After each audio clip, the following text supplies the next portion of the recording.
Nicolas Dupont-Aignan, bonjour, merci d'être avec nous. Vous êtes en direct dans la matinale CNews. Vous êtes président de Debout la France. Il y a 4 manifestations aujourd'hui à Paris. Est-ce que vous en serez? Oui, bien sûr, j'irai symboliquement à une manifestation. Mais je voudrais dire que vraiment, si en plein mois d'août, il y a autant de manifestations, autant de Français, vaccinés ou non vaccinés, qui manifestent, c'est parce que ce qui est en cause, ce n'est pas la politique sanitaire. Ce qui est en cause, c'est notre société, cette société du contrôle de tous par tous, cette aberration où on va interdire d'hôpitaux des personnes pour des rendez-vous parce qu'elles n'auront pas le pass sanitaire, cette transformation des restaurateurs en policiers, les policiers pour surveiller les honnêtes gens alors qu'ils devraient traquer les délinquants. Bref, un système bureaucratique, une usine à gaz incompréhensible, compliquée, inapplicable. Je trouve ça terrible ce qui est en train de se passer. Et au lieu de réunir les Français pour lutter contre l'épidémie, on va diviser les uns les autres. Ça vient même dans les familles. Enfin, c'est une aberration. En plus, Nicolas sur le plan sanitaire, on voit que ce n'est pas efficace. Ce pass sanitaire est applicable si tout le monde se serre un peu les coudes. Mais est-ce qu'on se serre les coudes pour entrer dans une société orwellienne de contrôle permanent? Vous savez, moi je dis aux vaccinés, il y a beaucoup de vaccinés dans les manifestations. Temporaire, bien sûr. Et le gouvernement a refusé de mettre une date limite au Parlement quand on a proposé un amendement. 15 novembre. Donc, Nicolas Dupont-Aignan, 15 novembre. C'est se moquer du monde. Mais il n'a respecté aucun de ses engagements depuis le début de la crise sanitaire. Encore une fois, est-ce que vous trouvez normal que le CHU de Nancy, qui a fermé des lits, qui manque de personnel, recrute 65 vigiles? Est-ce que vous trouvez ça normal que les policiers qui devraient s'occuper des délinquants en soient surveiller les restaurateurs?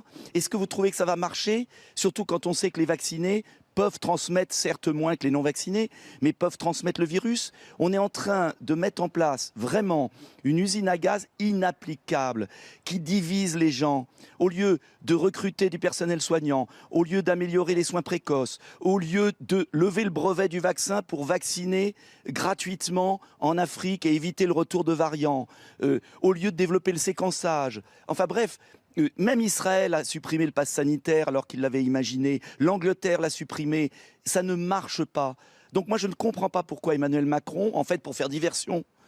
En fait, quel est l'objectif d'Emmanuel Macron? Faire oublier ses échecs sanitaires? Faire diversion?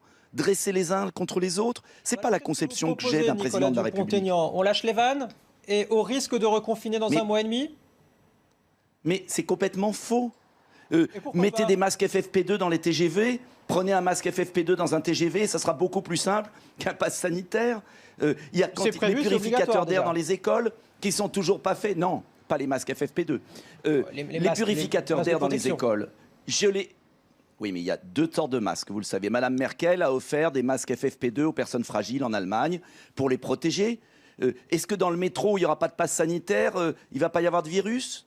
Mais enfin, ce système est aberrant. Les purificateurs d'air dans les écoles. On en a mis dans ma ville, ça y est, ils seront tous mis en place en septembre.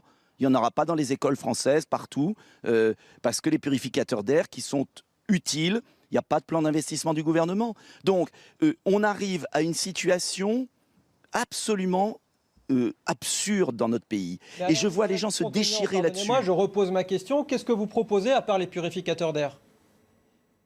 Mais je propose un plan précis, les soins, réouverture des lits de proximité, ce qui n'a pas été fait, le développement des soins précoces. On voit aujourd'hui que l'ivermectine est reconnue par l'Institut Pasteur, est utilisée dans plein de pays. On ne le fait pas. Les masques, les gestes barrières, qu'il faut continuer bien évidemment.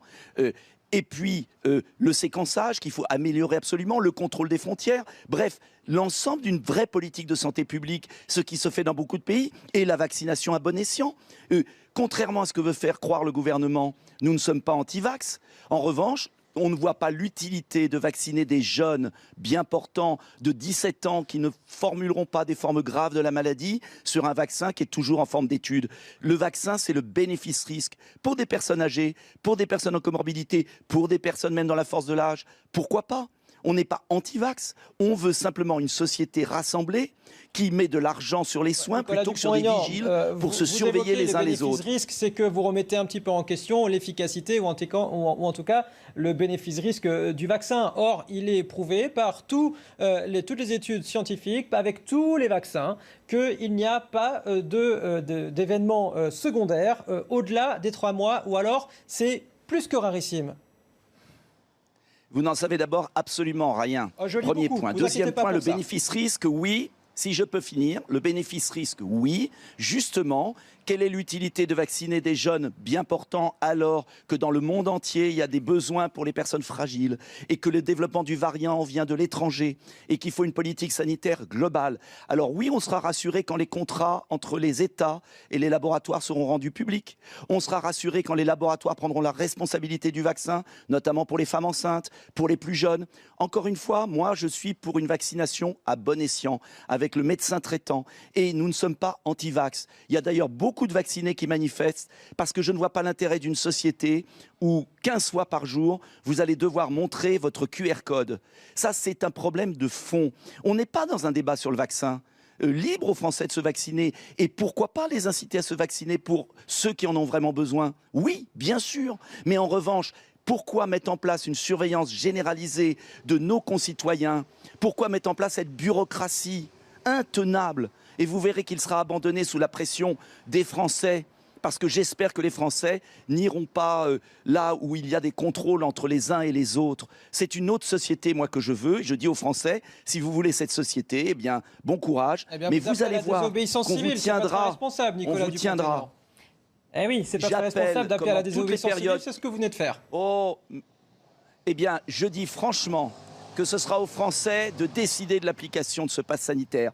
Et je vous dis que ce pass sanitaire ne passera pas, parce que les Français sont attachés à leur liberté. Et en revanche, j'aimerais qu'on recrute des infirmières, qu'on recrute des aides-soignantes, qu'on rouvre le Val-de-Grâce, qu'on développe les soins précoces, qu'on vaccine par exemple les personnes en surpoids dans notre société qui ne sont pas toutes vaccinées. Il y a plus d'1 million de personnes qui ne sont pas vaccinées en surpoids. Et c'est par la conviction que vous y arriverez, pas par la contrainte, pas par une société policière. Et peut-être, les policiers sont là pour traquer les trafiquants de drogue, pas les honnêtes gens. Avec la vaccination ciblée des personnes atteintes de comorbidité ou des personnes fragiles, effectivement. Merci beaucoup, Nicolas Dupont-Aignan, d'avoir été avec nous ce matin.